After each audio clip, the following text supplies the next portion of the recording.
these limited government Republicans, the ones who want to downsize the federal government, but they're totally cool with American citizens getting snatched up and deported God knows where. Trump just announced a plan to designate 2 different Haitian gangs as foreign terrorist organizations. Gee, what could he do with that? That is an excuse to deport Black people.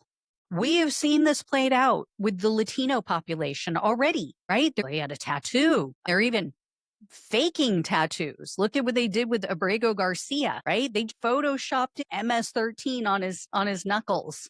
Trump has already deported U.S. citizens. Terry Dowdy, a U.S. district judge in Louisiana, appointed by Trump, by the way, he just confirmed that Trump deported a Honduras woman and her 2-year-old child who was a U.S. citizen. Judge Dowdy wrote in his opinion, quote, "It is illegal and unconstitutional to deport or recommend deportation of a U.S. citizen." So not only did they deport a U.S. citizen, but they did it without due process. Exactly what the Republicans want to see Trump do every day of the week. I want to mention another thing that's related. There's a Texas judge named Fernando Rodriguez Jr., also a Trump appointee, by the way. He just issued a permanent injunction against Trump's use of the Alien Enemies Act. Trump is using that act as a justification for deporting people without due process. That act has only ever been used twice before during times of war, and it was put in place to prevent against an invasion by a foreign enemy.